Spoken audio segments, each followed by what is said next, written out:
You will not believe what they're doing now.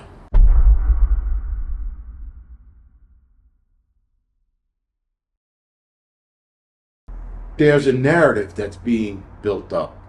They're telling a story and trying to get people's anxiety up, I guess.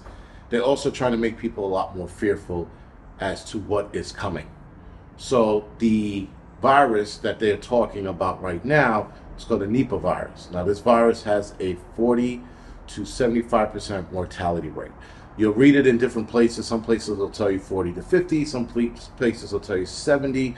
Other places will be like 80%. So it's sort of all over the place, which is a red flag. Now, this is a zoonotic disease. It comes from bats, and it can be transmitted from bat to human and human to humans.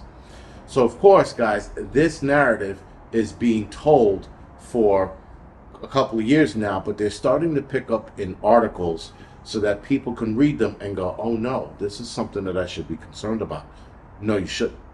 But they're trying to lead you in that direction of that you should be at least scared. Not like, oh, it's nothing. They want you to be scared about this because they're releasing more articles on this virus. Now, I find it interesting that this virus has been around for a little while. In India, they're exposed to this a lot. So probably on average, I think it's 9 to 10 people also pass away from this a year, and that's there. So if it hasn't spread yet, for it to jump into a pandemic level situation, to me, I'm thinking they're going to modify it. If it's not already genetically modified, ready to rock and roll so that they can release it out to the public.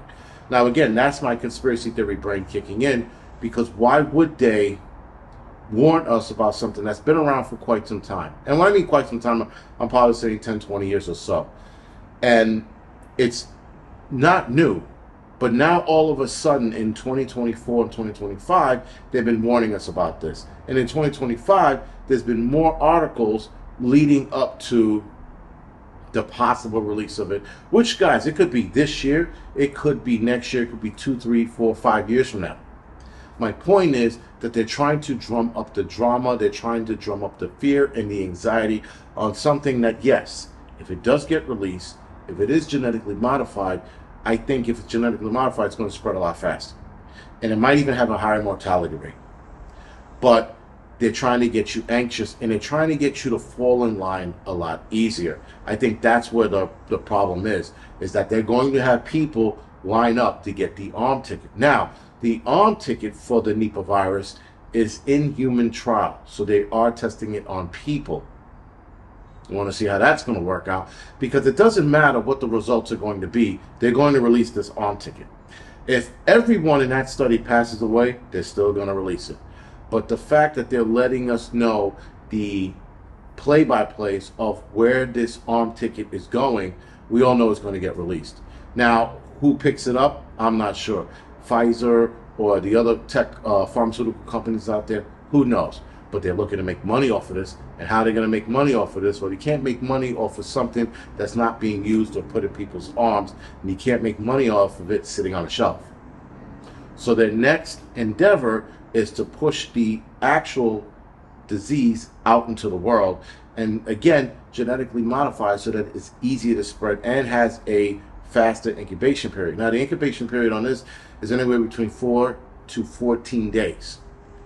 That's pretty fast. 4 days is pretty fast. That's on the fast side. The slower side is 14 days. But again, that also depends on your immune system and how it fights it off. Now, the symptoms for the Nipah virus is basic. In the beginning, it's basic. It's headache, fever, nausea, vomiting, diarrhea, sore throat. Now, the severe symptoms are seizures, coma, slurred speech, and then respiratory distress. You also get respiratory distress in the earlier stage, but you also get it in the severe stage, which I think the respiratory distress then becomes respiratory arrest, meaning your whole respiratory system goes into complete failure. But the reason why you have slurred speech, cognitive problems, coma, is because your brain is swelling with this virus, if you will. So, of course, guys, this has a meaner way of passing away. Now, I know people from the Mr. 19 event, they suffered as well, but this is a way worse way to go. because you have headaches, right, and severe headaches before you go into the coma, and as you're having a slurred speech, this is what's happening to you, right? And so you probably, if your brain is swollen, you're going to have other problems that go along with it, along with blindness, right? Again, it depends on how severe the swelling is and what side of the brain it affects. So you're definitely feeling this as you're passing away until you get to the coma stage. Obviously, once you get to the coma stage, you're probably not going to wake up from that. But again, this is the fear drum that they're beating, because every article is putting the severe side effects, the severe symptoms of this. Now, back to the arm ticket, they're not going to tell you the severe side effects of that. They're going to keep that to themselves. They're going to keep that close to the vest. All I'm saying, guys, is that they're trying to build up some shit so that you get scared, shit your pants, whatever it is, because that's where they want you. And they want you so scared, and they want you helpless, so that when the arm ticket is introduced, which it already has been, but when they release it or it's released to the public, you're lining up, first one in line, be like, yo, I need this thing. I want to survive. I don't want to go blind. I don't want to have a coma. I don't want any of that shit. And you're going to run and get it. Now, in the comment section, I would like to know whether or not you would take the new arm ticket for the Nipah virus if and when it comes out. In the comment section, I'd like you to answer yes, no, and explain why either way. Now, I know a lot of people who took the Mr. 19 arm ticket are without a doubt going to take this. I know a lot of you are like, I'll never do it again. But if you watch people suffer from this, it might just change your mind. Now, I know where I stand. I'm a hard no.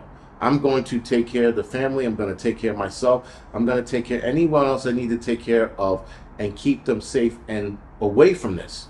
But I'm not going to falter and fold into getting an arm ticket that probably has worse side effects than actually getting sick.